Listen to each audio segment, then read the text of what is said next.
इस अध्यात्म की धरती की महानता तो देखिए। यहां देश के लिए कुछ करने को भी भक्ति कहते हैं, देशभक्ति। और भक्ति भगवान के बिना हो नहीं सकती। अध्यात्म से पोषित इस धरती पर आध्यात्मिक संस्कारों से सुसज्जित एक कौम ही, एक जाति ही, एक वर्ग ही ऐसी भावना से भरकर अपने देश के लिए काम कर सकती है। तुम्हारी ये आज की चेतना शून्यता तुम्हारे लिए और समाज के लिए, इस देश के लिए बहुत घातक है। उठो, अपनी शक्तियों को पहचानो।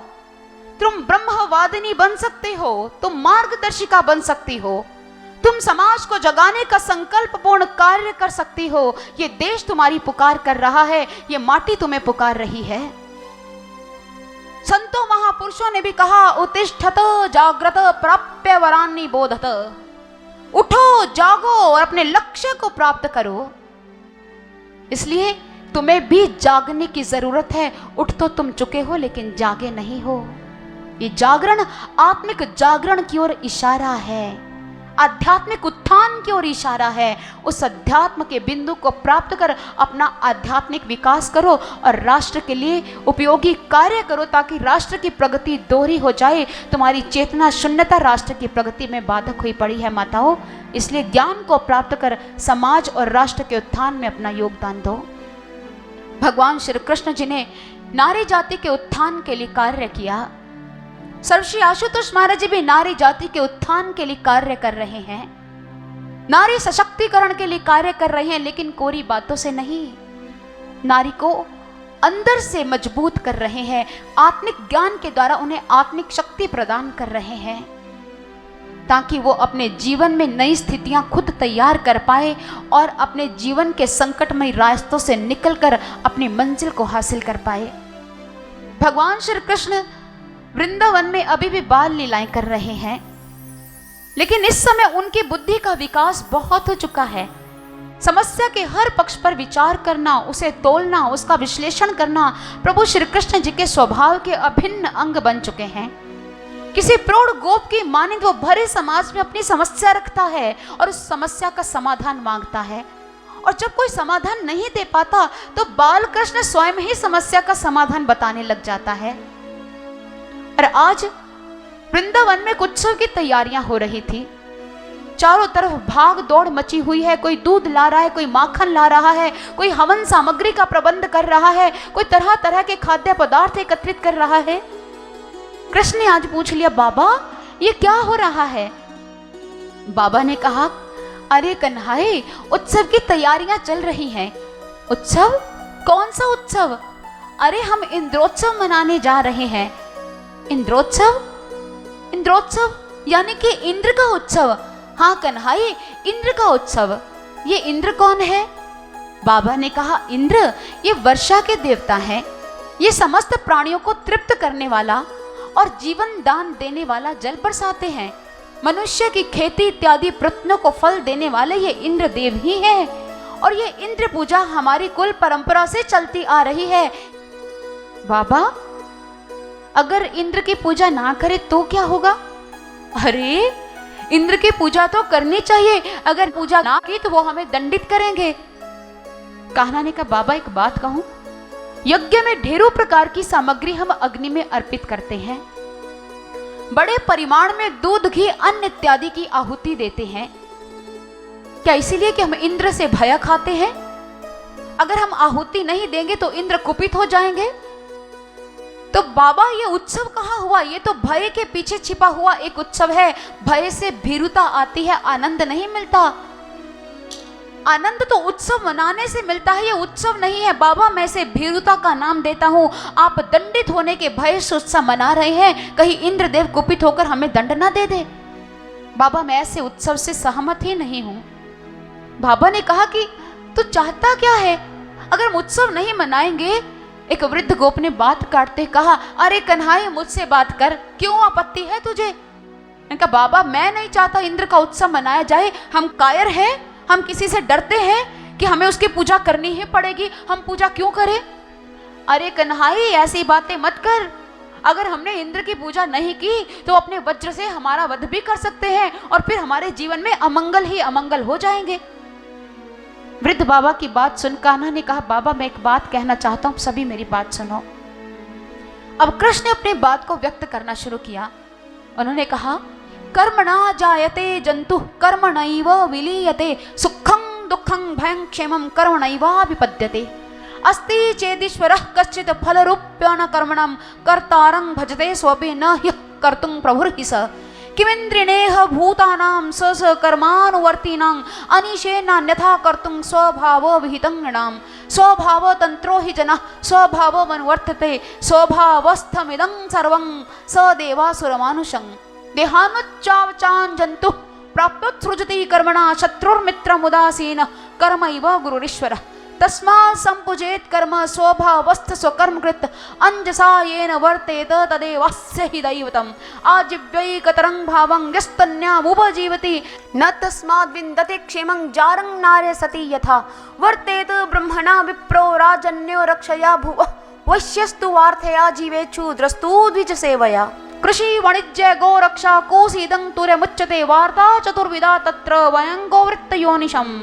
सत्वं रजस्तमिति स्थित्युतः पत्यन्त हेतवा रजसोत्पद्यते विश्वम् अन्योनं विविधं जगत्, रजसा चोदिता मेघा वर्षन्त्यम्बुनि सर्वतः, प्रजास्तैरेव सिद्ध्यन्ति महेन्द्रः किं करिष्यति, न नः पुरो जनपदा न ग्रामा न गृहा वयं नित्यं वनैकसस्तात वनशैलनिवासिनः, तस्माद् गवां ब्राह्मणानां द्रेष्टारभ्यथा मखै य इन्द्रयाग संभारास्तैर्यं साध्यथा मखा, इदं मम मदंतात् क्रियतां यदि रोचते। क्या कहा कन्हाई ने?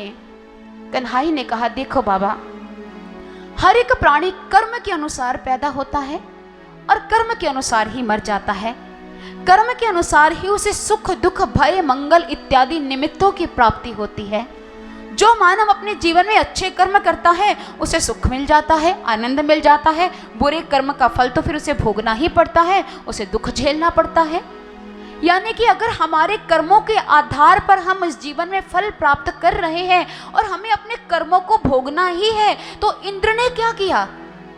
हम तो अपने कर्मों के आधार पर फल प्राप्त कर रहे हैं। और दूसरी बात बाबा, हर एक प्राणी का उस परम पिता परमात्मा के अतिरिक्त एक इष्ट देव होता है, जिसकी पूजा का विधान हमारे शास्त्रों में वर्णित है।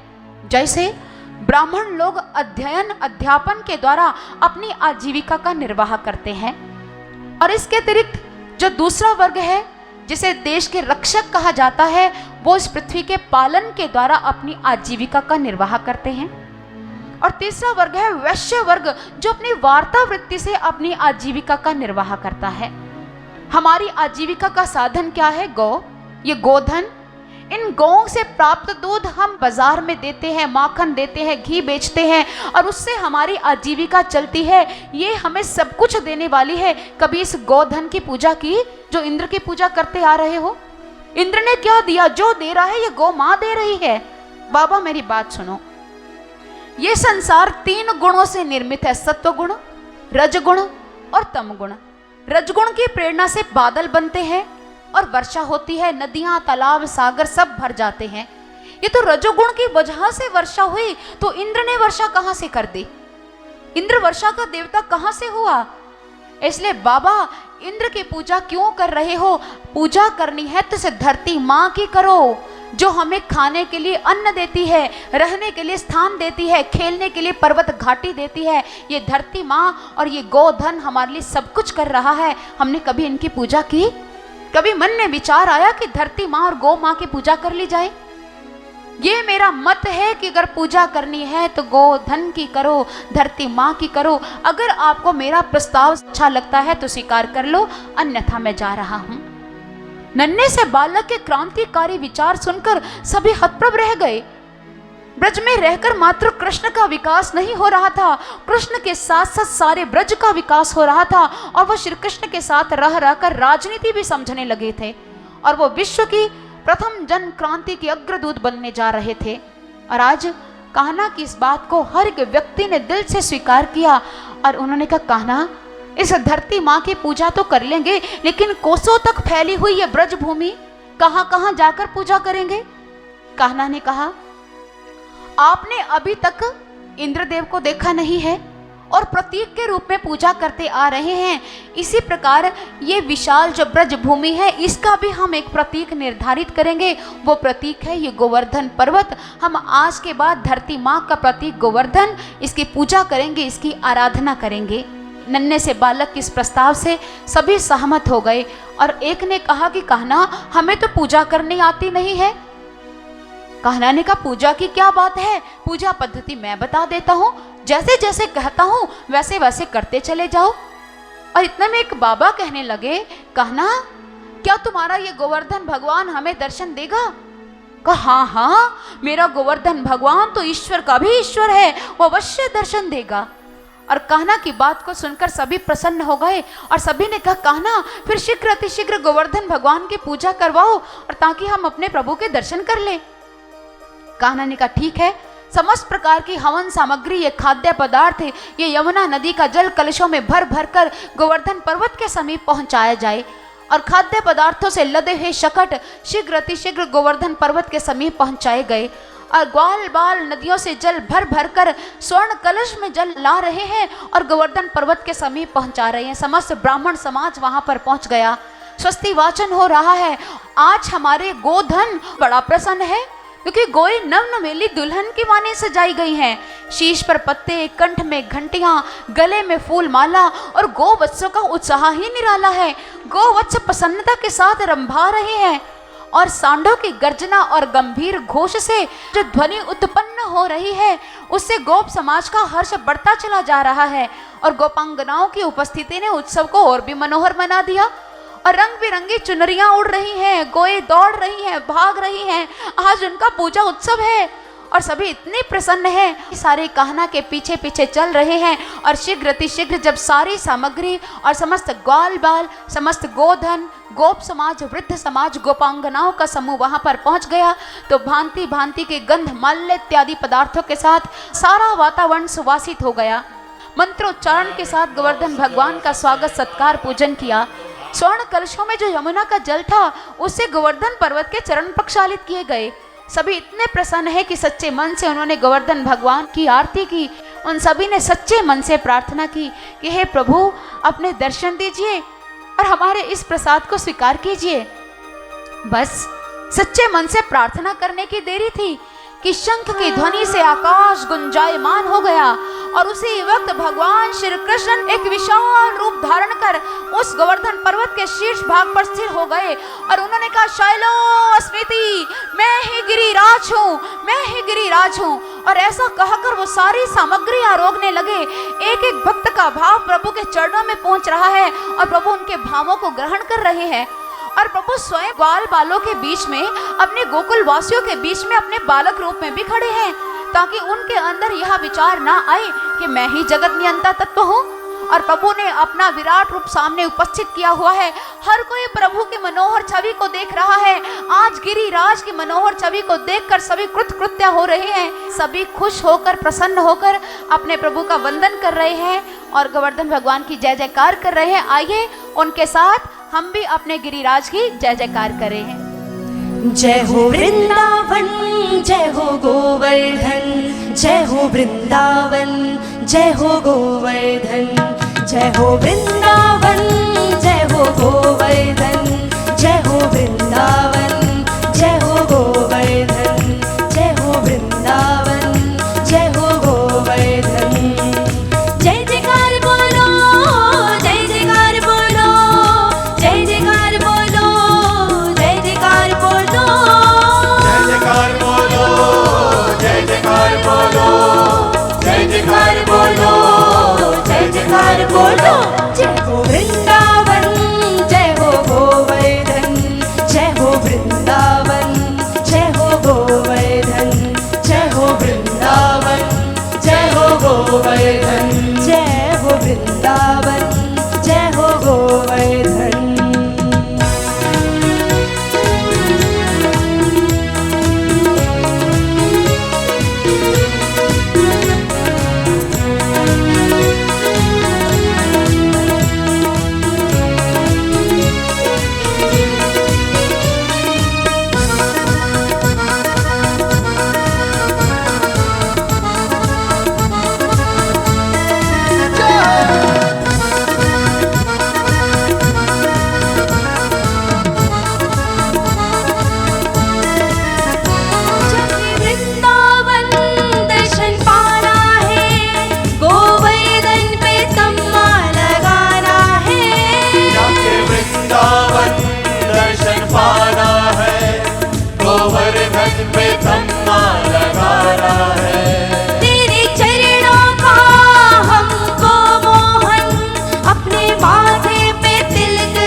वृंदावन, जय हो गोवर्धन, जय हो वृंदावन, जय हो गोवर्धन।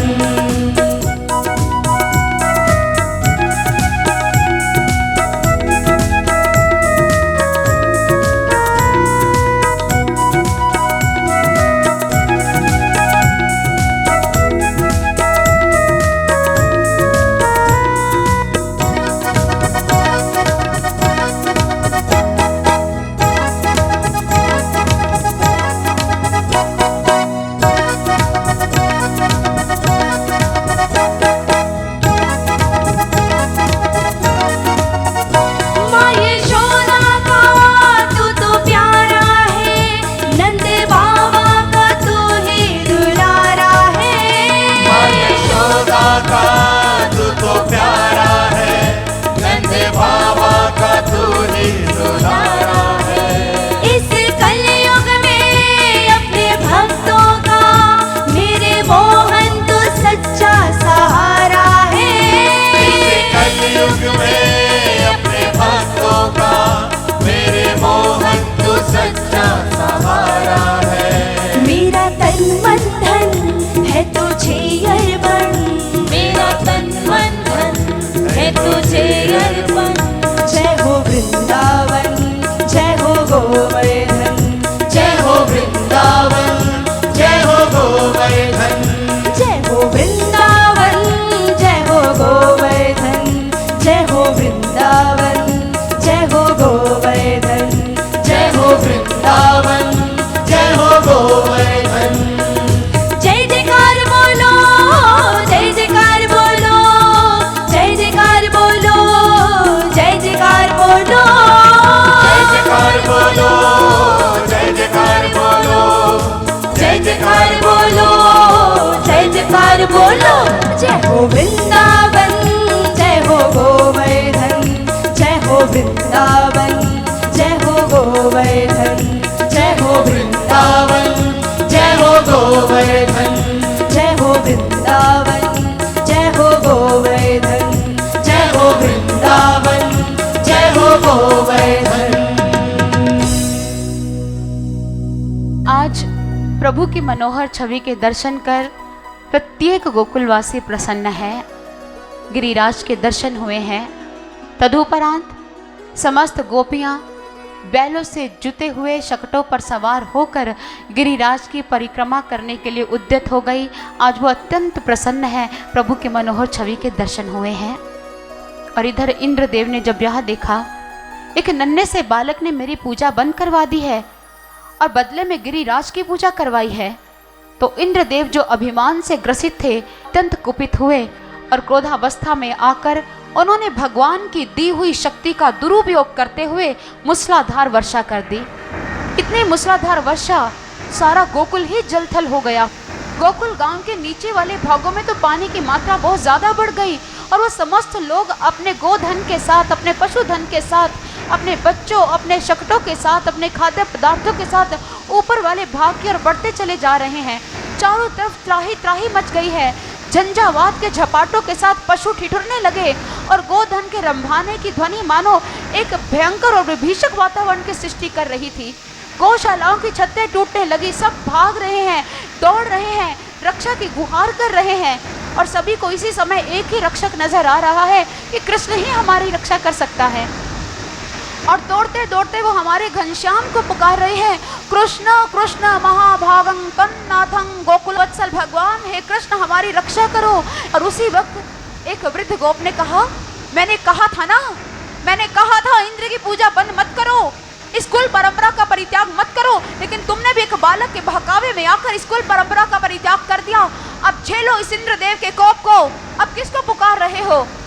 और उस समय श्री कृष्ण ने जब वृद्ध गोप के मुख से ये वक्तव्य सुना, उनका बाबा क्या इससे पहले कभी बाढ़ नहीं आई, क्या इससे पहले कभी मूसलाधार वर्षा नहीं हुई या जल प्लावन नहीं हुआ, ये कोई नई बात नहीं है, गोकुल में पहले भी ऐसी स्थितियां पैदा हो चुकी हैं, तो फिर इसका सारा दोषारोपण मात्र गोवर्धन भगवान की पूजा के लिए क्यों। श्री कृष्ण ने सभी को अपने पीछे आने के लिए इशारा किया, संकेत किया। श्री कृष्ण आगे आगे जा रहे हैं और समस्त गोकुलवासी अपने गोधन के साथ, अपने शकट धन के साथ उनके पीछे पीछे जा रहे हैं। जैसे भगवान श्री कृष्ण गोवर्धन पर्वत के समीप पहुंचे तो उन्होंने सभी को कहा कि ये गोवर्धन भगवान ही अब हमारी रक्षा करेंगे। प्रभु ने उसी वक्त अपनी कनिष्ठिका पर गोवर्धन पर्वत को धारण कर लिया और समस्त गांव वासियों को गोवर्धन पर्वत की छत्र छाया में आश्रय मिल गया। तो बोलिए गिरिधर भगवान की जय। प्रभु ने अपनी कनिष्ठिका पर गोवर्धन धारण किया तो सभी को उनके छत्र छाया में आश्रय मिल गया। और गोवर्धन भगवान के छत्र छाया में जानते हो कैसा दृश्य है? अरे कहीं गोए दुही जा रही है, कहीं पर मंगल गान हो रहे हैं, कहीं मिलकर भोजन बनाया जा रहा है और कोई छाछ पी रहा है, कहीं मृदंग बज रहे हैं, कहीं मंजीरे बज रहे हैं। प्रभु ने अपनी कनिष्ठिका पर 7 दिन तक गोवर्धन पर्वत को धारण किया।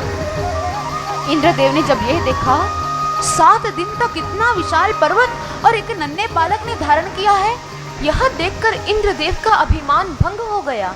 और उसी वक्त इंद्रदेव ने परमात्मा की शक्ति का जो दुरुपयोग कर रहे थे उसका दुरुपयोग करना बंद कर दिया और मूसलाधार वर्षा भी समाप्त हो गई। और इधर जैसे वर्षा समाप्त हुई तो प्रभु ने सभी को खुले आकाश के नीचे स्थान प्राप्त करने के लिए कहा। सभी ने गोवर्धन की छत्र छाया का परित्याग कर इस खुले आकाश के नीचे आश्रय प्राप्त किया और प्रभु ने उसी गोवर्धन पर्वत को वापस उसी स्थान पर स्थिर कर दिया। भित्तियों का निर्माण हुआ, गौशालाओं का निर्माण हुआ, घर बन रहे हैं, गृहों का निर्माण हो रहा है, सभी एक दूसरे के कार्य में योगदान दे रहे हैं। गोकुल गांव की एकजुटता तो सर्व प्रसिद्ध थी। सब कार्य पुनः फिर से चल रहे हैं। और इधर इंद्रदेव एकांत में हमारे प्रभु श्री कृष्ण के समीप आए। उन्होंने अपने अपराध भरे हृदय के साथ भगवान के श्री चरणों में अध्यासीन होकर क्षमा याचना की। और भगवान ने उन्हें कहा कि तुम मेरी शक्ति का दुरुपयोग कर रहे थे और अभिमान से ग्रसित होकर तुम स्वयं को ही सृष्टि का नियामक तत्व मानने लग गए थे। मैं सब कुछ सहन कर सकता हूँ लेकिन अभिमान को सहन नहीं कर सकता। तुम्हारे अभिमान को भंग करने के लिए मुझे इस लीला को करना पड़ा। तुम्हें परमात्मा ने अपनी सेवा के लिए नियुक्त किया है। अभिमान से रहित होकर परमात्मा की कृपा को स्वीकार करते हुए अपने कार्य कर्म में लग जाओ, इसी में तुम्हारा कल्याण छिपा है। हमने ये गोवर्धन लीला सुनी। गोवर्धन का भाव क्या है? गो का अर्थ होता है ज्ञान, गो का अर्थ होता है भक्ति, वर्धन का अर्थ होता है बढ़ना। प्रभु की जिस लीला को देखकर गांव वालों की भक्ति बढ़ी, उनमें ज्ञान की वृद्धि हुई, वह लीला गोवर्धन लीला कहलाई। गोवर्धन का एक अन्य अर्थ भी है। गो का अर्थ क्या है? इंद्रियां, हमारी सेंसेस, ये आंख, ये नाक, ये हाथ, ये पांव इत्यादि। वर्धन का अर्थ है बढ़ना, अर्थात इंद्रियों का बढ़ना। जब एक बच्चा जन्म लेता है उस समय उसका कद कितना होता है, हाइट कितनी होती है? लगभग 12 या 13 इंच, इससे ज्यादा तो नहीं। वो ही बच्चा जब बड़ा होता है, मान लो वो बच्चा 20 साल का हो गया, तो कितना बड़ा हो जाएगा? लगभग 5 फुट का या 6 फुट का। और 20 साल का वो युवक अगर 40 साल की अवस्था में जाता है तो क्या वो 10 या 12 फुट का हो जाता है? या वो 80 वर्ष की अवस्था में जाता है तो या 20 या 22 फुट का हो जाता है? नहीं होता है। तो वह कौन सी शक्ति है जो हमारी इंद्रियों के वर्धन को एक विशेष सीमा तक ही होने देती है, उसके आगे बढ़ने नहीं देती? वो शक्ति परमात्मा है, ईश्वर है, जो सारे जगत का नियंत्रक तत्व है, जो सारी सृष्टि का संचालन कार्य कर रही है। भगवान श्री कृष्ण कहते हैं, मयाध्यक्षेण प्रकृति सोयते सचराचरम। ये सारी प्रकृति है मेरी अध्यक्षता में कार्य कर रही है। एक अबोध बालक जब एक स्वतःचालित यान को देखता है तो उसकी अभियांत्रिक व्यवस्था से वो अपरिचित होता है। वो बिना घोड़े बिना मानव वाला जब यान देखता है तो करतल ध्वनि करता है, गाड़ी चल रही है, गाड़ी चल रही है। वो पक्षी मेरी तरफ आ रहा है, उसे लगता है अपने आप ही चल रहा है। उसके खिलौने दौड़ रहे हैं, उसे ये नहीं पता कि इसको चलाने वाली भी कोई शक्ति है, इसका कोई नियंत्रक तत्व है, इसका कोई रिमोट कंट्रोल है। बच्चा नहीं जानता, लेकिन एक बुद्धिजीवी वर्ग का व्यक्ति जानता है कि स्वतःचालित यान को चलाने वाला कोई नियंत्रक तत्व होता है। यही बात अज्ञानता से जड़ित मानव के लिए है या एक ब्रह्मज्ञानी के लिए। ब्रह्मज्ञानी जानता है जहां भी संसार में अलौकिक चमत्कार हो रहे हैं, आश्चर्य से परिपूर्ण घटनाएं हो रही हैं। ब्रह्मज्ञानी कहता है कि परमात्मा ने किया है, और अज्ञानी बुद्धि लड़ाता रहता है, ऐसे कैसे हो गया, ऐसे कैसे संभव है, किस प्रकार हो गया। उन दोनों की विचारधाराएं रंग दिखाती है। ब्रह्मज्ञानी आनंदित है क्योंकि उसने परमात्मा को देखा है, उसे पता है प्रभु ही कर सकते हैं। और आश्चर्य से परिपूर्ण इस सृष्टि के निर्माता परमात्मा, जिनकी प्रत्येक कला अद्भुत है, उनसे बड़ा कलाकार इस समाज में, इस संसार में कोई नहीं है। उनकी प्रत्येक कलाकृति आश्चर्य से परिपूर्ण है। प्रकृति के कण कण में, इस शरीर के प्रत्येक अंग में, पत्तों में, पहाड़ों में, झरनों में, फिजाओं में उनकी कला ही तो दृष्टिगोचर हो रही है। आश्चर्य होता है, कैसे चट्टान की छाती फोड़कर झरना प्रवाहित हो रहा है, आश्चर्य नहीं हुआ। एक नन्हा सा बीज कैसे अंकुरित होकर फिर पल्लवित होता है, बढ़ता है और पेड़ बन जाता है, क्या ये आश्चर्य नहीं है। एक माँ के गर्भ में एक नन्हा सा शिशु स्थान प्राप्त करता है, जन्म धारण कर उसके जैसा ही बड़ा हो जाता है, क्या ये आश्चर्य नहीं है। अरे सबसे बड़ा आश्चर्य तो यह है सज्जनों, इस 5 या 6 फुट के इस शरीर में स्वयं वो असीम ब्रह्म ससीम होकर विराजित है और तुम्हें प्राण दान दे रहा है, जीवन दान दे रहा है। और आश्चर्य क्या चाहते हो। आश्चर्यों से भरी है उस परमात्मा की सृष्टि, वो तुम्हारे घट में विराजित है, तुम उसे देख सकते हो। जैसे बांस में बांसुरी छिपी है, लकड़ी में आग छिपी है, ऐसे ही तुम्हारी देह में वो परमात्मा छिपा है जिसे तुम देख सकते हो।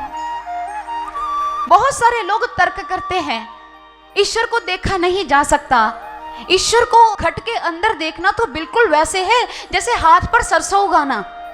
और बहुत सारे लोगों के अंदर यह विचार प्रबल हो चुका है और जनमानस के मस्तिष्क में यह विचार ठूस ठूस कर भर दिया गया है कि घट में ईश्वर का दर्शन करना मानो आकाश में फूल खिलाने जैसा नामुमकिन है। ये दुस्साध्य तो क्या, ये तो असाध्य है, ईश्वर के दर्शन नहीं हो सकते। लेकिन ये विचार जो मानव समाज में पनप रहे हैं, इन भ्रमित विचारों को दूर करने का एक ही समाधान है। हम ये नहीं कहते कि हमारे कहने मात्र से आप अपनी मान्यताओं की गठरी को उतार फेंके, नहीं सज्जनों, हम ये नहीं कह रहे।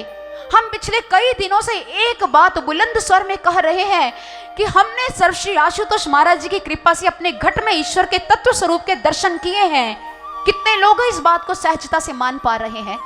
हम बुलंद स्वरों में ये बात कितना भी कह ले कि ईश्वर दर्शन का विषय है, कितने लोग हैं जो इस बात को अपने हृदय में स्थान दे पा रहे हैं।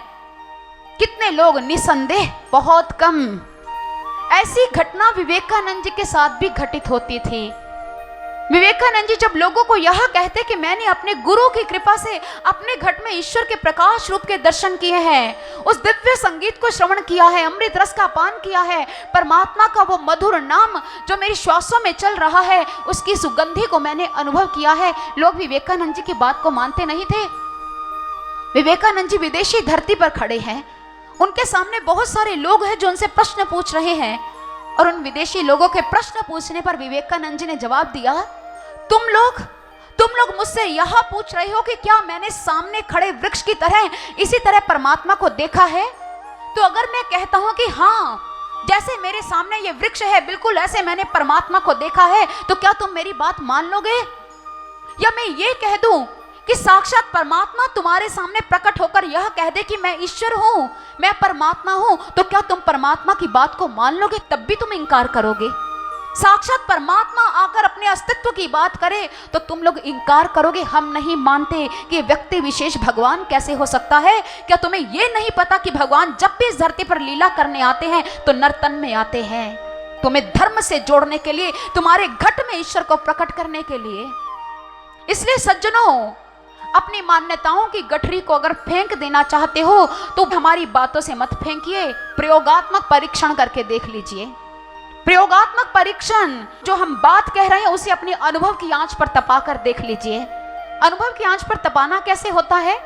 जिस ईश्वर के प्रकटने की बात हम कर रहे हैं कि तत्ववेता संत तुम्हारे घट में ईश्वर को प्रकट कर सकता है, उससे ब्रह्म ज्ञान प्राप्त कर इस अनुभव को प्राप्त कर लीजिए। लेकिन इस ज्ञान की एक शर्त है, ये ब्रह्म ज्ञान, ईश्वर साक्षात्कार से जुड़ा ये ज्ञान एक मांग करता है, भाव भरे हृदय की प्रेम और भाव लेकर आओ। ईश्वर तुम्हारे घट में प्रकट होने के लिए उद्यत बैठा है। भाव भरा हृदय परमात्मा को पाने में अपनी सशक्त भूमिका निभाता है। प्रयोगात्मक परीक्षण करो सज्जनों। सर श्री आशुतोष महाराज जी कहते हैं कि कोरी शिक्षाओं से ईश्वरीय आनंद की एक बूंद भी तुम्हारे मन की सीपी में उतर नहीं पाएगी। प्रयोगात्मक परीक्षण में जाना ही पड़ेगा। आपके कक्ष में अंधकार है, आप कहते रहिए ट्यूबलाइट ट्यूबलाइट, बल्ब बल्ब, और बड़ी लाइट छोटी लाइट, कुछ मर्जी कहते रहिए। क्या आपके अंधकार से ग्रसित कक्ष में उजाला हो जाएगा?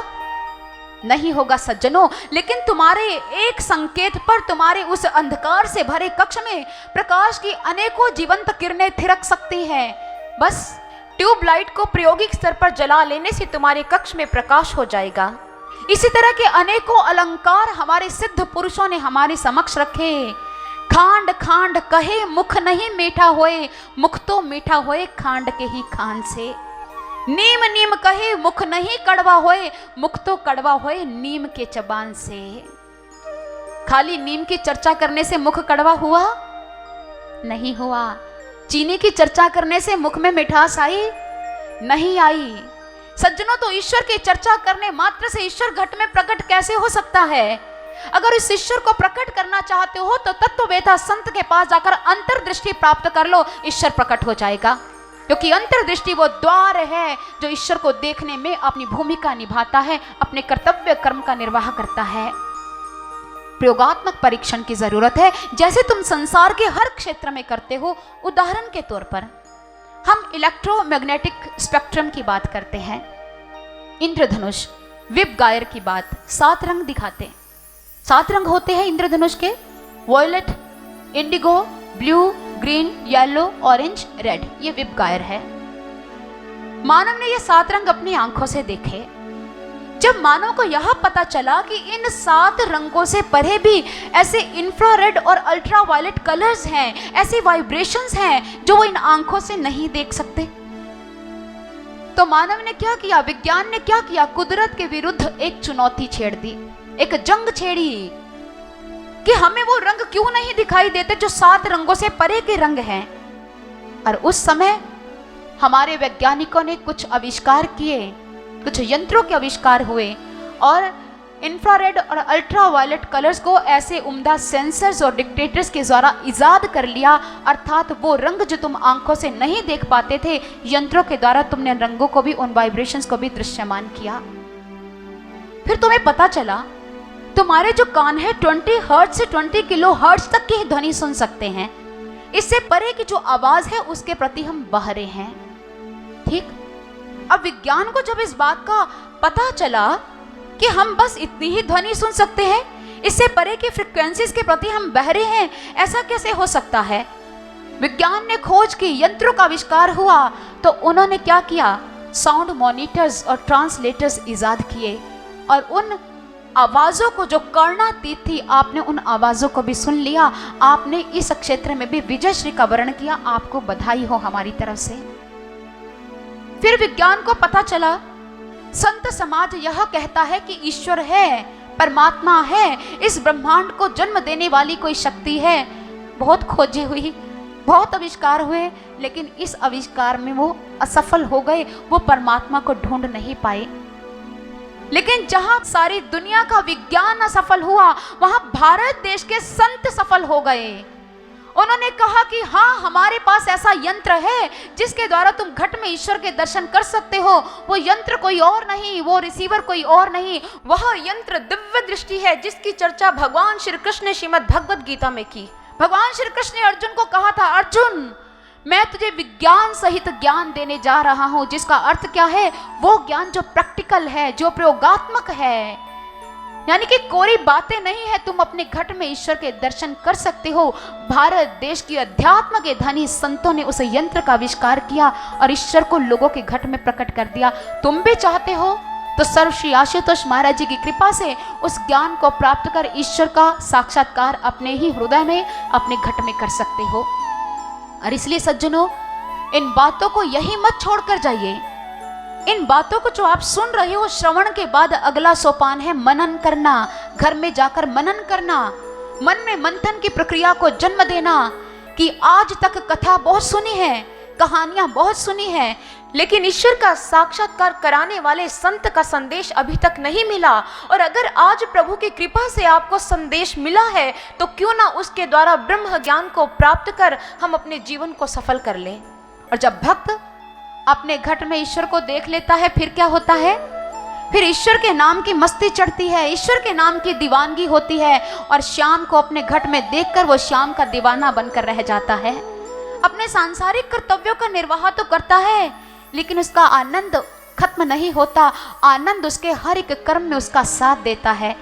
इसलिए अगर आप भी श्याम के दीवाने बनना चाहते हो, पहले हाथ खड़ा करके बताओ श्याम का दीवाना कौन बनना चाहता है? सब बनना चाहते हैं। तो श्याम के दीवाने बनने के लिए क्या करना होगा? अरे कौन बनेगा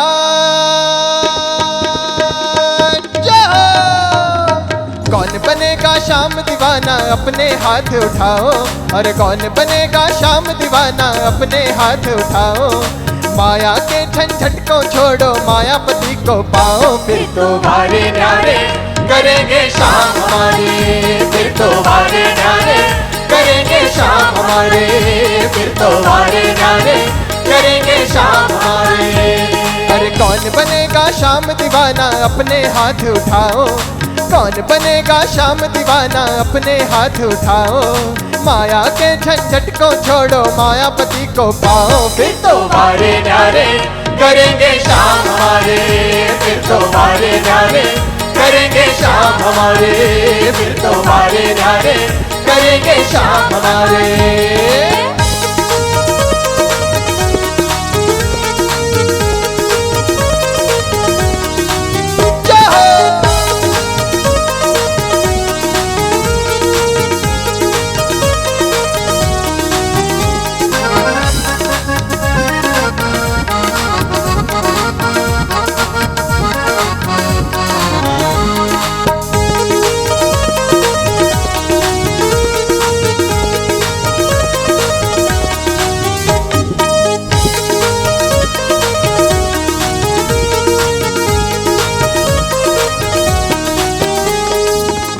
श्याम सहारा हो, कभी उसकी हार नहीं है, उसकी हार नहीं है, उसकी हार नहीं है। दाता है बहुत दुनिया में, अलग दातार नहीं है, अलग दातार नहीं है, अलग दातार नहीं है। जिसका श्याम सहारा हो, कभी उसकी हार नहीं है। दाता है बहुत दुनिया में, अलग दातार नहीं है। श्याम सहारा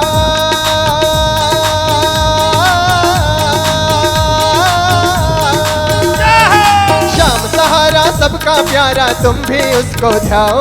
और श्याम सहारा सबका प्यारा, तुम भी उसको ध्याओ।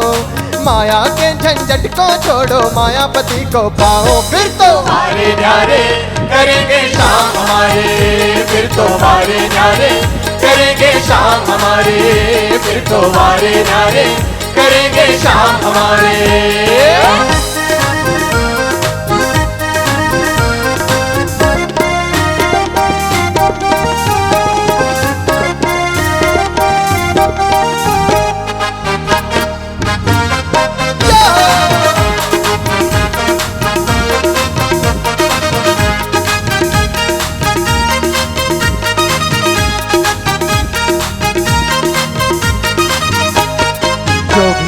नाम ले दिल से, जो भी उसे पुकारे, जो भी उसे पुकारे, जो भी उसे पुकारे। जन्मों जन्म के कट जाते हैं उसके बंधन सारे, उसके बंधन सारे, उसके बंधन सारे। जो भी श्याम नाम ले दिल से, जो भी उसे पुकारे। जन्मों जन्म के कट जाते हैं उसके बंधन सारे। और तुम भी आओ,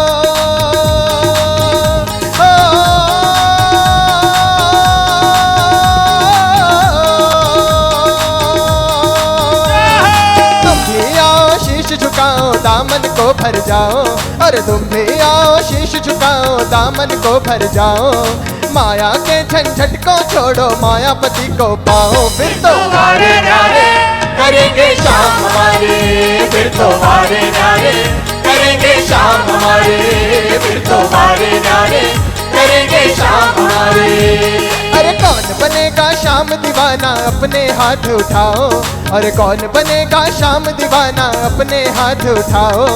माया के झंझट को छोड़ो, मायापति को पाओ, फिर तो तुम्हारे न्यारे करेंगे श्याम हमारे, फिर तुम्हारे न्यारे करेंगे श्याम हमारे, फिर तुम्हारे न्यारे करेंगे श्याम हमारे, फिर तुम्हारे न्यारे करेंगे श्याम हमारे,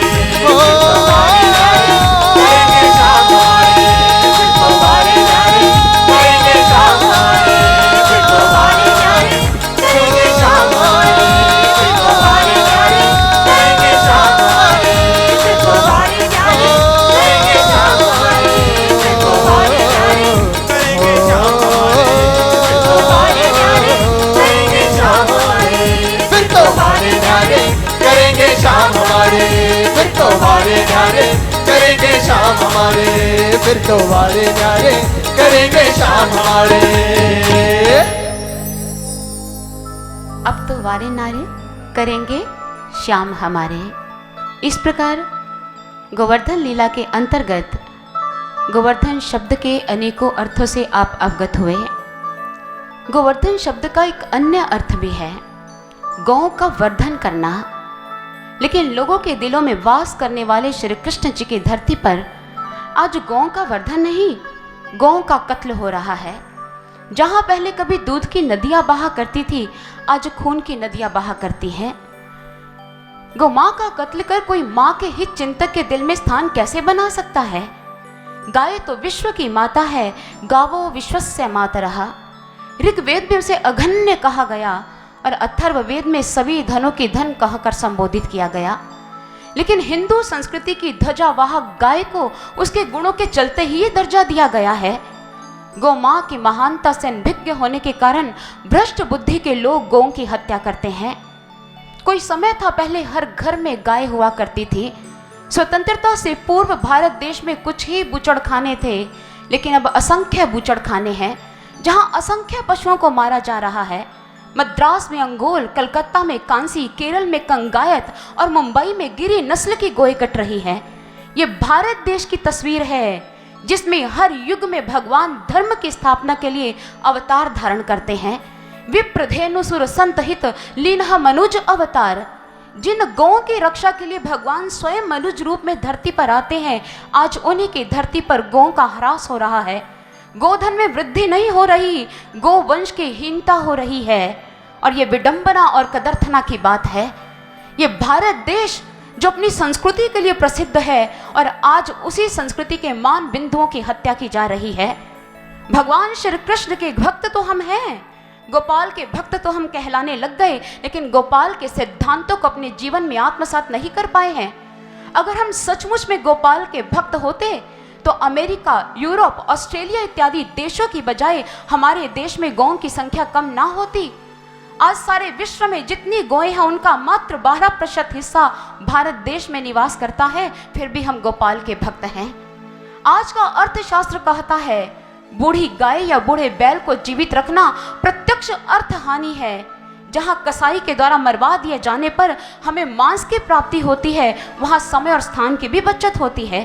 कल को तो ये भौतिकवादी अर्थ विशेषज्ञ यह भी कहेंगे कि बूढ़े माता पिता को घर में रखने में प्रत्यक्ष अर्थ हानि है। अगर तुम भारतीय संस्कृति के मूलभूत तत्वों की हत्या कर केवल अर्थ और समृद्धि की बातें करते रहोगे तो वह दिन दूर नहीं जब तुम्हें अपने देश के लिए देशभक्त नहीं मिलेंगे, क्योंकि देशभक्ति का जज्बा अपनी संस्कृति से जुड़कर ही आता है। ठीक है, शासन सत्ता के वज्र नियंत्रण के द्वारा बलात् आप इनसे देश हित के लिए काम करवा सकते हैं, लेकिन इससे आप वेतन भोगी सैनिक तैयार कर पाएंगे, देशभक्त तैयार नहीं कर पाएंगे। वो देशभक्त जिनमें प्रकाश और उल्लास उनके कार्यों में दृष्टिगोचर होता था, क्या वो प्रकाश और उल्लास इन वेतन भोगी सैनिकों में मिल पाएगा? कभी नहीं मिल पाएगा। याद रखना इस बात को कि कोई भी महान कार्य आदर्शवादी सोच को लेकर चलने वाले लोग ही पूरा किया करते हैं, और जब तक यह उल्लास इन लोगों के कार्यों में दृष्टिगोचर नहीं होगा, भारत देश की स्वतंत्रता भी सुरक्षित नहीं होगी। इसलिए अगर भारत देश को इस संकट से बचाना चाहते हो सज्जनों, तो ऐसे विकास कार्य मत करो जिससे हमारी संस्कृति के नष्ट भ्रष्ट होने का पूरा खतरा है। हमारी संस्कृति और हमारी अर्थव्यवस्था को नष्ट भ्रष्ट करने के लिए हमारी विदेशी आक्रांताओं के प्रयास कुछ कम नहीं रहे।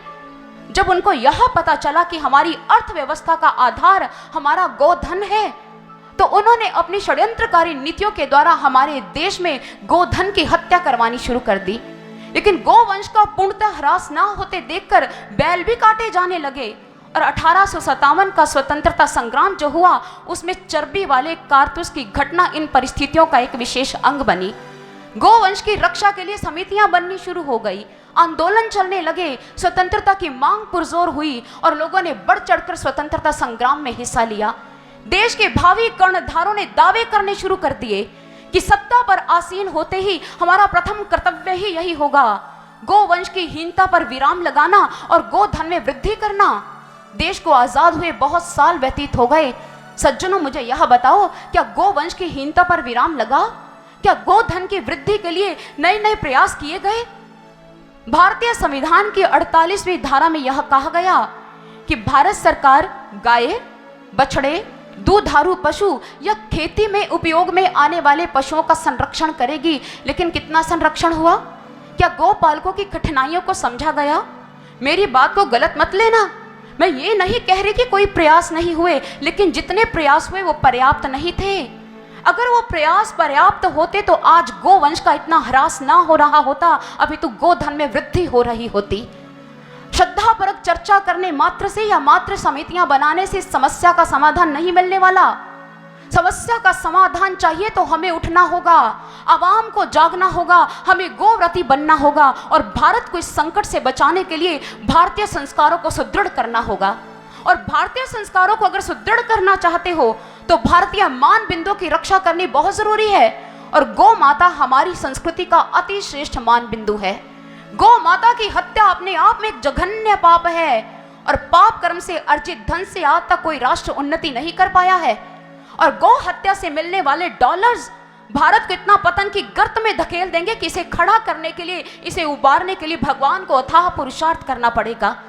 जिस गोवंश की रक्षा के लिए भगवान स्वयं इस धरती पर आते हैं, आज उन्हीं का अंश, उन्हीं की संतति गोधन की रक्षा के लिए उद्यत नहीं है, प्रयासरत नहीं है। जिस माँ का दूध जन्म से लेकर हम अन्न भोगी होने पर्यंत पीते हैं, उसी को असमर्थ अवस्था में धक्के खाने के लिए बाहर छोड़ देते हैं। तुम्हारी संतान तुम्हारे साथ वृद्धावस्था में ऐसा व्यवहार करे तो कैसा लगेगा?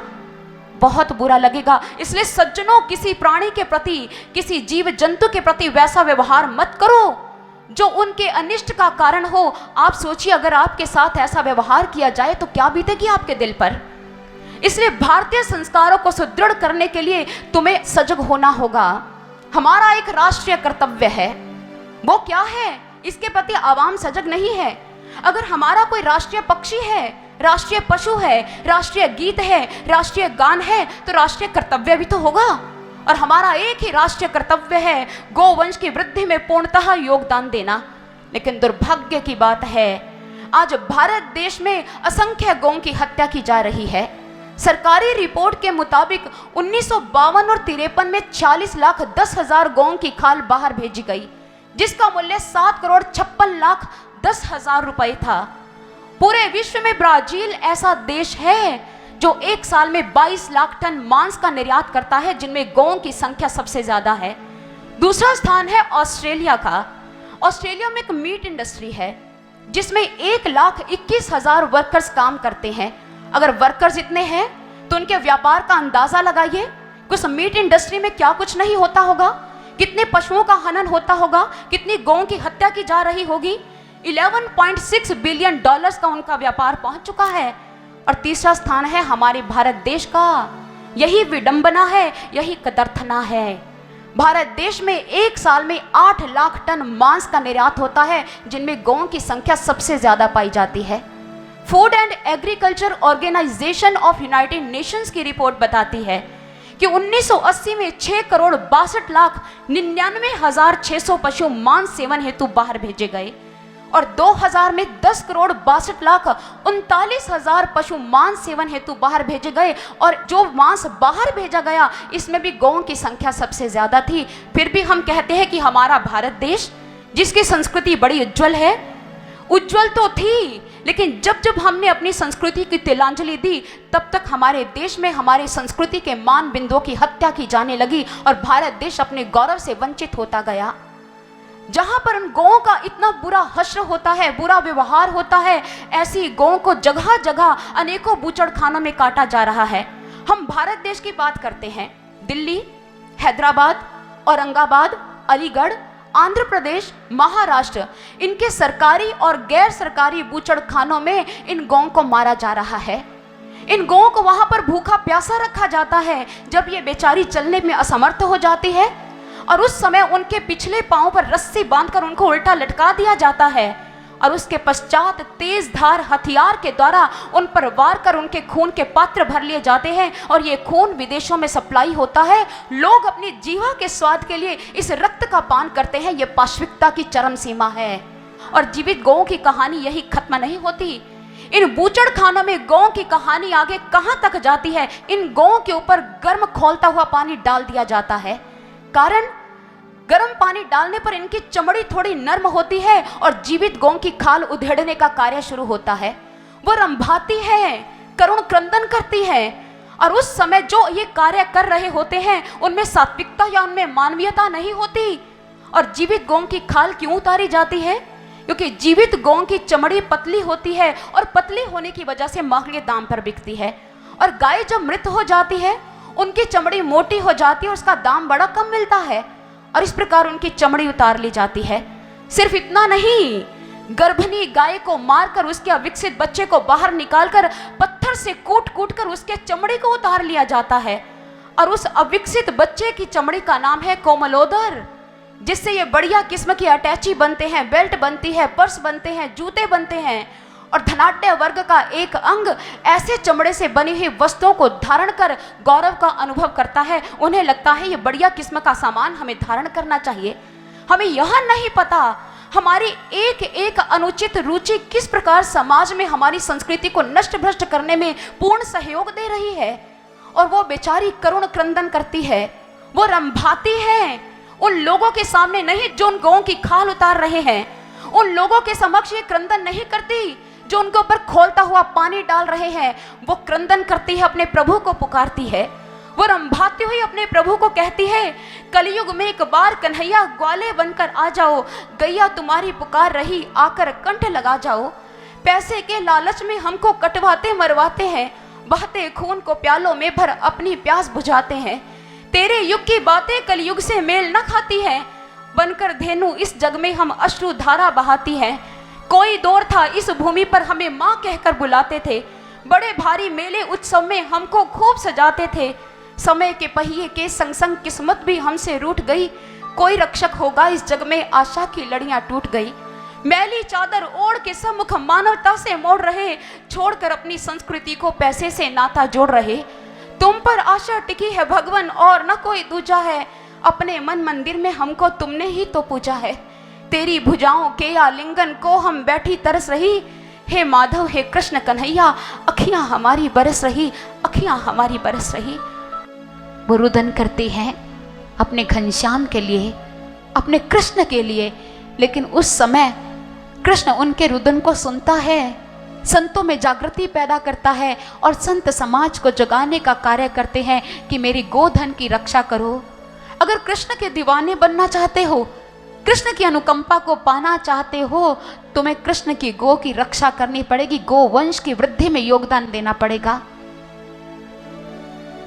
सर श्री आशुतोष महाराज जी, जिनके बारे में आपने बहुत बार इस मंच से श्रवण किया, आपको क्या लगता है इन गौओं का करुण क्रंदन क्या उन गुरुदेव के पास नहीं पहुंचा होगा? अगर कैदियों का करुण क्रंदन गुरुदेव के कर्ण गोचर हो सकता है, अगर विकलांग अपाहिज नेत्रहीन लोगों का क्रंदन सर श्री आशुतोष महाराज जी के कर्ण गोचर हो सकता है, तो इन गौओं का करुण क्रंदन क्यों नहीं कर्ण गोचर हुआ होगा? सर श्री आशुतोष महाराज जी ने बीड़ा उठाया, गोवंश की रक्षा के लिए वो दिन रात कार्य कर रहे हैं, और कामधेनु नाम से एक प्रोजेक्ट चल रहा है। गुरु महाराज जी के दिशा निर्देशन में गोवंश की वृद्धि में योगदान दिया जा रहा है। कितनी गौशालाओं का निर्माण किया जा चुका है, गोधन की वृद्धि की जा रही है, सिर्फ इसलिए कि हमारी संस्कृति की रक्षा हो पाए, भारत देश की अर्थव्यवस्था मजबूत बनी रहे। ये गो कई लोगों के जीवन का आधार है।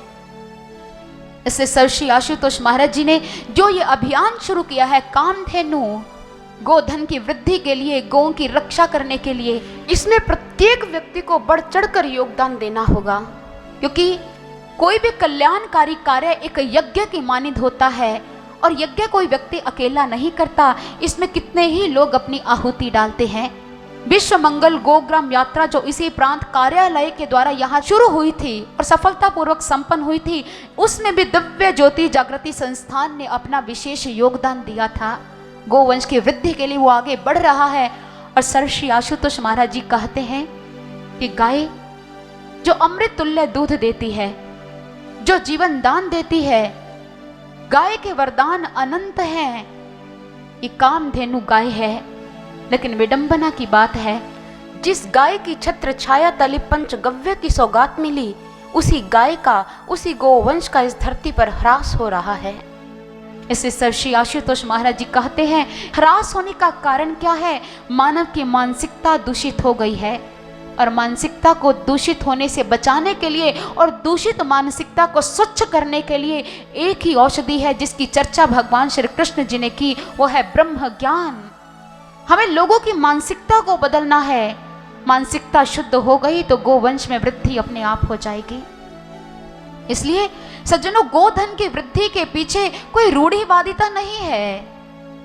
अब मत सोचिए कोई रूढ़िवादिता है, इसके पीछे कुछ वैज्ञानिक कारण भी हैं।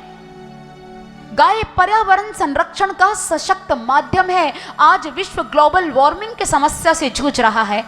पर्यावरण असंतुलन की समस्या हमारे सामने है और गाय पर्यावरण असंतुलन की समस्या का समाधान देने में अपनी भूमिका निभा रही है। अब आप कहोगे कैसे? गाय अपने जीवन में 22 लाख टन गोबर देती है, जिससे 4500 लीटर बायोगैस की उत्पत्ति होती है, और 4500 लीटर बायोगैस 7 करोड़ टन लकड़ी से प्राप्त होती है, और इतनी लकड़ी 14 करोड़ वृक्षों से प्राप्त होती है। यानी कि एक गाय का संरक्षण कर आप 14 करोड़ वृक्षों को कटने से बचा सकते हो। गाय पर्यावरण संरक्षण का माध्यम है।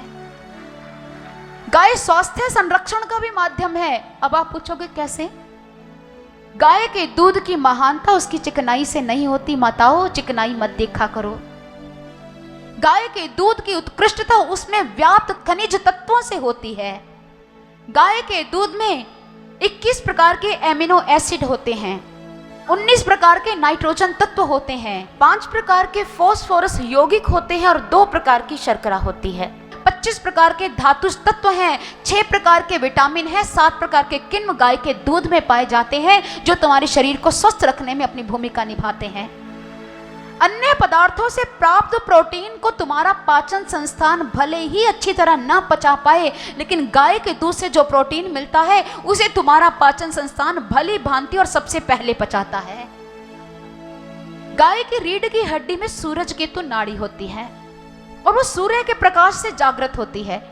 जब सूर्य उदित होता है, गाय की रीढ़ की हड्डी में जो नाड़ी होती है वो जागृत हो जाती है और पीले रंग का पदार्थ छोड़ती है, और इसलिए गाय का दूध थोड़ा पीला होता है। और ये एक प्रकार का कैरोटीन तत्व होता है जो हर प्रकार के जहर को खत्म कर सकता है। इसलिए गाय का दूध हमारे शरीर के लिए उत्तम है। भैंस के दूध में वसा ज्यादा होने की वजह से कोलेस्ट्रॉल बढ़ने की ज्यादा संभावना है, बीमारियां लगने की संभावना है, हृदय रोग हो जाने की संभावना है। लेकिन अगर हृदय रोगों से बचना चाहते हो, स्वस्थ रहना चाहते हो, तो गो दुग्ध का सेवन करो। लेकिन किस गाय के दूध का सेवन करना है? अमेरिकन गाय का नहीं, देसी गाय का। आज ज्यादा दूध के लालच में देसी गाय के स्थान पर अमेरिकन गाय को पाला जाने लगा है। अमेरिकन गाय भले ही ज्यादा दूध देती है, लेकिन देती 4 या 5 साल है, लेकिन देसी नस्ल की गाय 12 साल तक दूध देती है और दूध भी उसका अति उत्तम होता है। गाय के दूध की महानता से आप अवगत हो गए। गाय के मूत्र की महानता भी कम नहीं है। गौमूत्र पवित्र माना जाता है। भगवान श्री कृष्ण जी को गौमूत्र से उनकी मां ने स्नान भी करवाया था।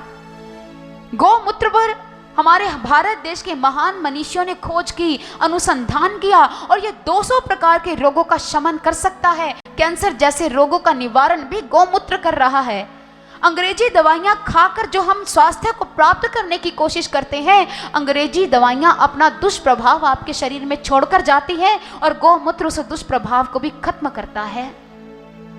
वैज्ञानिकों ने कहा है कि गौमूत्र में 25 प्रकार के खनिज तत्व होते हैं और गाय के गोबर में 14 प्रकार के खनिज तत्व होते हैं, जो मानव और इस धरती के लिए दोनों के लिए उपयोगी हैं।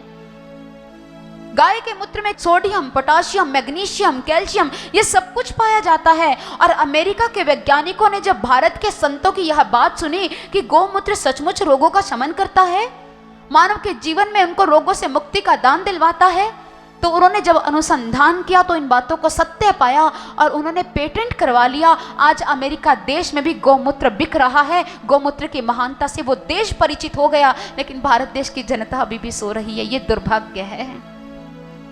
गाय के गोबर में क्या होता है, 500 प्रकार के जीवाणु होते हैं, जिसे नगरीय कचरे के सारे रोगाणु समाप्त हो जाते हैं। ये जीवनदायिनी माँ है। इसलिए जो लोग इन गौ की हत्या करवा रहे हैं, अगर आपको ऐसा समाचार मिलता है जो गौवंश की हीनता में योगदान दे रहे हैं, तो ऐसे लोगों को आप उन लोगों के सामने ले जाइए जो कानून के आधार पर उनको दंडित करें, और ऐसे लोगों का पूरा सहयोग दो जो गौवंश की वृद्धि में योगदान दे रहा है। तुम इस पुण्य कर्म को अर्जित करो और भगवान की कृपा के पात्र बनो। इस प्रकार श्री सुखदेव मुनि जी महाराज ने राजा परीक्षित को ये गोवर्धन लीला सुनाई। किस प्रकार श्री कृष्ण जी भारतीय संस्कृति की रक्षा के लिए और लोगों के अंदर उस ज्ञान को पैदा करने के लिए प्रयासरत रहे। भगवान की कोटि कोटि मनोहर मूर्ति भावुक भक्तों के लिए जैसी मोहिनी है, वैसी उनकी ब्रज लीलाएं भी हैं। ये तो प्रभु की सारी लीलाएं लोकोत्तर आनंद अतिरेक प्रदान करने वाली है, लेकिन उनकी ब्रज लीलाएं महाभाग भक्तों और कवि पुंगवों का सर्वस्व है। और उनमें भी प्रभु की वो लीलाएं जिनका आविर्भाव रसाभिव्यक्ति के लिए हुआ। उसी श्याम घन ने आज जब अपने अधरों पर बंसी को विराजित किया तो एक मीठी तान छेड़ दी। मीठी तान छेड़ने की देरी थी कि उस समय जो गोपियां अपने घर में लपसी पका रही थी, अपने उस लपसी पकाने के कार्य को बीच में छोड़कर बंसी की धुन पर मुग्ध हो वहीं पर चल पड़ी जहां से बंसी का उद्गम हो रहा था। जो अपनी आंख में काजल आंच रही थी, दूसरी आंख में काजल को आंचे बिना अपने कार्य को अधूरा छोड़ बंसी की धुन पर मुग्ध हो ध्वनि के उद्गम स्रोत की ओर चल पड़ी। जो अपने पति की सेवा कर रही थी, चरण सेवा को बीच में विराम दे, उसने भी अपने श्याम की धुन के पीछे पीछे पीछे पीछे उस उद्गम स्रोत की ओर जाना ही स्वीकार किया। जो चूल्हे पर कुछ पका रही थी, पके पदार्थ को चूल्हे से उतारे बिना ही अपने समस्त कार्यों को विराम दे अपने श्याम के समीप पहुंच गई। और जिन गोपियों को अपने घर से निकलने का मार्ग नहीं मिला, उन्होंने क्या किया, ध्यान साधना में बैठ गई और आत्मिक रूप से अपने श्याम के समीप पहुंच गई। जब अवान्तर धर्म परमात्मा प्राप्ति में बाधक हो जाते हैं, तब ब्रह्म ज्ञान एक मानव की सहायता करता है। हम आत्मिक तौर पर अपने लक्ष्य को हासिल कर लेते हैं। गोपियां श्याम को घेर कर खड़ी हो गई। श्याम ने नेत्र खोले, गोपियों को अपने समक्ष पाया तो कहा, तुम यहाँ आधी रात के समय तुम्हें यहाँ आना शोभा नहीं देता? अरे वन में बड़े बड़े हिंसक जंगली जानवर रहते हैं, अगर तुम्हें कुछ हो जाता तो बदनामी किसकी होती? एक गोपी ने कहा, जिस परमात्मा ने ये सृष्टि बनाई है उसी के ये जीव हैं और उसी परमात्मा को पाने के लिए हम यहाँ आई हैं, तो बताओ उस परमात्मा के जीव हमारा अनिष्ट कर ही कैसे सकते हैं? कृष्ण ने कहा, मैं कहता हूं घर लौट जाओ और अपने पतिव्रत धर्म का पालन करो। गोपी ने कहा, श्याम पतिव्रत धर्म का पालन तो करें, लेकिन जिनके पति परदेश गए हो वो क्या करें? कृष्ण ने कहा, वो अपने पति के चित्र की पूजा करें। गोपी ने कहा, अगर पति के चित्र की पूजा कर रहे हो और साक्षात पति सामने आ जाए फिर क्या करें? कृष्ण ने कहा, चित्र को छोड़कर अपने पति की पूजा करनी शुरू कर दो। गोपी ने कहा, श्याम हमारे ये पति चित्र की मानिथी तो है, तुम इनमें बसते हो तो इनका अस्तित्व है, तुम नहीं बसते हो तो ये चित्र ही तो बन गए हैं। ये बातें तुम उनको बताया करो श्याम जो तुम्हें नहीं जानते। हम तुम्हें अच्छी तरह जान चुके हैं श्याम, इसलिए हम यहाँ से नहीं जाने वाले, हम तुम्हारे पास ही रहेंगे। हमने तुम्हें ही अपना सर्वस्व मान लिया है। हमने तुम्हारे लिए अपने समस्त सांसारिक बंधनों का परित्याग कर दिया है। श्याम ने कहा, अरे मैं फिर कहता हूं तुम लौट जाओ और तुम फिर ये बात कह रही हो। गोपी ने कहा, श्याम, इस पार्थिव देह को तुम्हारी आज्ञा शिरोधार्य है, लेकिन इस मन का क्या करें जो सदा के लिए तुम्हारे चरणों का दास होकर रह गया है। ये मन तो एक ही है जो तुमने ले लिया है, तो फिर इस पार्थिव देह को ले जाकर भी क्या करेंगे। कृष्ण ने कहा, आखिर तुम लोग चाहते क्या हो, मुझे समझ नहीं आ रही है।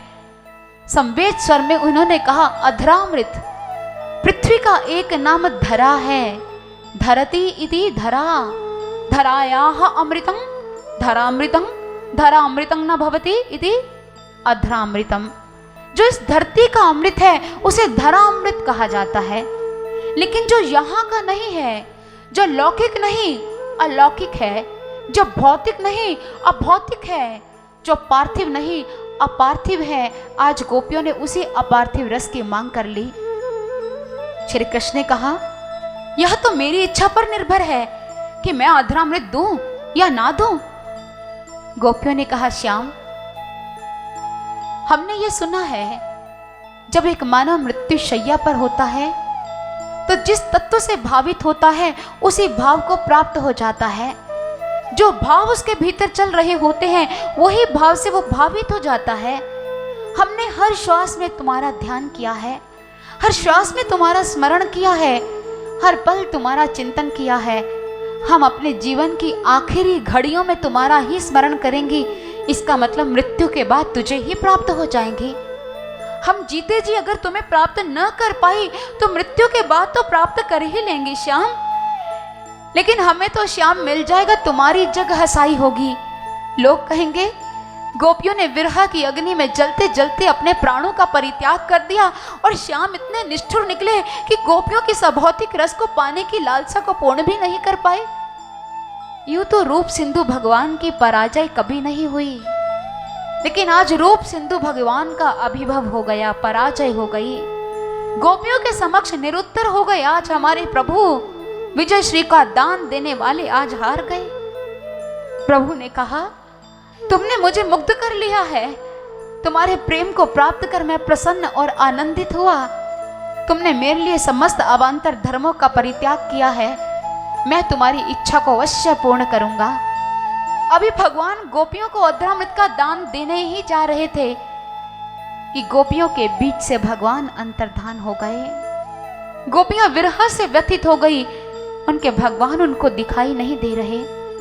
इस अल्प अवधि में उनसे कौन सा अपराध हो गया कि भगवान प्रसन्न होते होते रुष्ट हो गए। इस अल्प अवधि में ऐसा कौन सा गुनाह हुआ कि भगवान अधरामृत का दान देते देते अंतर्धान हो गए।